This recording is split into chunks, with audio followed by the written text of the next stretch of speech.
안녕하세요. 소브로방입니다. 오늘 소브로방에서 보여드릴 작품은 대한민국 최초로 노벨문학상을 수상한 한강 작가의 최신 장편소설 작별하지 않는다입니다. 이 작품은 2023년 메디치 외국문학상을 수상한 작품이기도 한데요. 제주 4.3 사건의 아픔을 그린 소설로 유명한 작품입니다. 그럼 한강 작가의 작별하지 않는다 지금 보여드리겠습니다. 경아는 또 같은 악몽을 꾸다 깨어났습니다. 사람으로 보이는 수천 그루의 검은 통나무들 위로 눈이 내리고 밀물이 밀려오는 꿈이었죠. 그녀는 자신의 악몽이 담긴 짧은 기록 영화를 만들고자 친구인 인선에게 제안했습니다. 그녀는 흔쾌히 동의했지만 이런저런 상황이 맞아떨어지지 않아 그로부터 여러 해가 지났죠. 인선은 경아가 대학 졸업 후 가진 직장에서 만난 프리랜서 사진작가였습니다. 단편 영화로 주목을 받기도 했었던 그녀는 8년 전 나이가 많아 치매에 걸린 어머니를 돌보기 위해 제주도로 갔습니다. 그리고 어머니가 돌아가신 뒤로도 계속 제주도에 살고 있었죠. 목공방으로 생계를 유지하며. 12월 하순 인선에게 문자가 왔습니다. 신분증을 가지고 병원으로 와달라는 문자였죠. 봉합수술로 유명하다는 병원이었습니다. 인선은 작업을 하다 검지와 중지가 잘리는 사고를 당한 것이었죠. 그녀는 경아에게 제주도 자신의 집으로 가달라 부탁했습니다. 그저께 아침 사고를 당했는데 집에 아무도 없다고. 자신이 키우는 앵무새 아마가 오늘까지 버틸 수 있지만 내일은 반드시 죽을 거라고. 집으로 가 아마를 챙겨달라 했죠. 함께 키우던 앵무새 아미가 몇 달 전 죽어서 지금은 아마만 있다며. 경아는 갑작스런 인선의 요청에 당황했으나 평상시 이런 무리한 부탁을 하지 않는 인선이 단호한 태도를 보이자 바로 공항으로 가 비행기를 타고 제주도로 향했습니다. 엄청난 눈보라가 몰아치는 제주도에서 경아는 예전에 인선의 상간집에 갔었던 기억을 더듬어 버스를 타고 인선의 집으로 향했습니다. 그 길에서 경아는 인선의 이야기를 떠올렸죠. 그녀는 학생 때 집이 싫어 가출을 했었습니다. 그녀는 서울까지 왔었지만 실족으로 병원 신세를 졌었죠. 그런데 당시 인선의 어머니는 딸의 소식을 듣지 못했음에도 인선이 사고가 난 걸 알고 있었다 했습니다. 꿈에서 인선의 얼굴에 눈송이가 떨어졌지만 눈송이가 녹지 않았다며. 인선은 어머니께 들은 그해 1948년 겨울 이야기를 했습니다. 12살이었던 어머니가 17살 언니와 당숙내 심부름을 간 덕분에 학살해서 목숨을 건진 이야기를, 국민학교 운동장에서 총살당한 온 마을 사람들의 시신에서 가족들을 찾았던 그때 이야기를, 누니와 시신들 얼굴에 쌓인 눈송이들을 닦아내며 얼굴을 확인했었어야 했던 그때를. 인선은 그때야 엄마의 가족이 왜 이모밖에 없는지 알게 되었다 말했습니다. 경아는 버스에서 내려 눈이 쌓인 길을 지나 인선의 집으로 향했습니다. 칠흑같이 어두웠고 눈길에 미끄러져 핸드폰을 잃어버렸지만 천신만고 끝에 다행히 인선의 집에 도착했죠. 그리고 죽은 앵무새 아마를 발견했습니다. 경아는 아마를 묻어줬고 곧 폭설로 전기가 끊겼습니다. 경아는 인선의 서랍에서 옷을 꺼내 입고 매트리스에 누웠습니다. 경아는 몸살을 앓듯 열이 오름을 느끼며 잠들었죠. 경아가 일어났을 때는 늦은 오후였습니다. 다행히 몸은 말끔히 돌아와 있었습니다. 그런데 세상에 죽은 아마가 다시 살아나 있었습니다. 그리고 공방에서 병원에 있어야 할 인선을 만났죠. 경아는 꿈인지 환영인지 구분하지 않은 채 인선과 대화를 했습니다. 인선은 마치 경아가 오랜만에 자신을 방문한 듯 자연스레 대화를 했습니다. 그녀는 경아에게 자신들이 만들기로 한 영상의 제목이 뭔지 물어봤습니다. 경아는 작별하지 않는다 라고 말했죠. 저녁이 다가왔고 인선은 초를 켰습니다.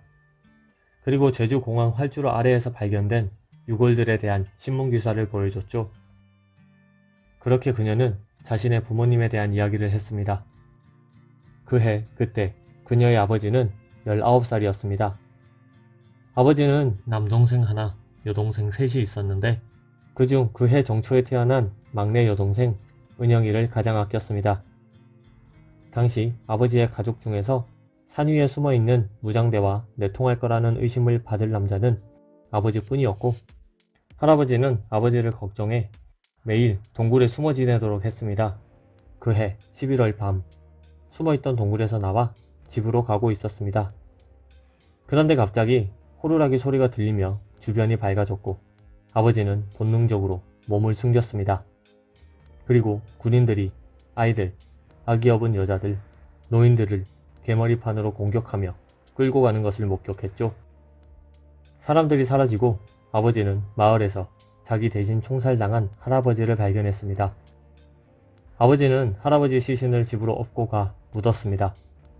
동굴에 숨어있던 아버지는 일주일 만에 경찰에 붙잡혔고 목포항으로 실려갔습니다. 군이 데려간 사람들은 국민학교에서 한 달간 수용되어 있다 백사장에서 모두 총살당했고 바다에 버려졌습니다.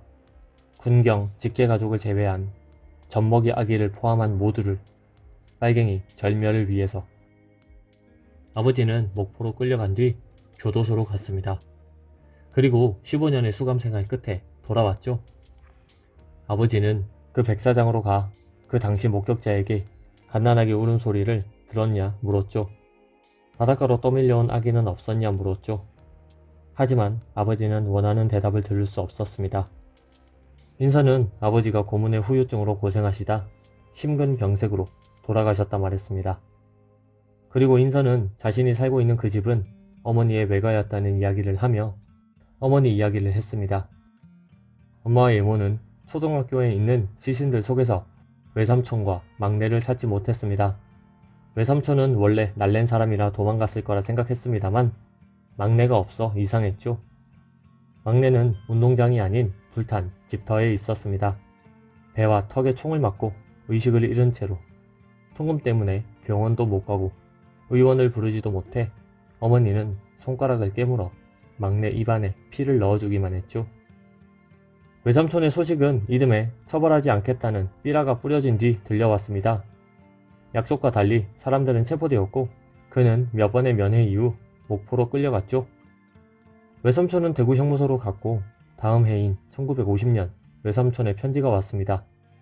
그는 다행히 형기가 6년밖에 남지 않았다며 제주도 사람들은 15년, 17년 형기를 받은 사람도 많다고 자신은 운이 좋다 적혀 있었습니다.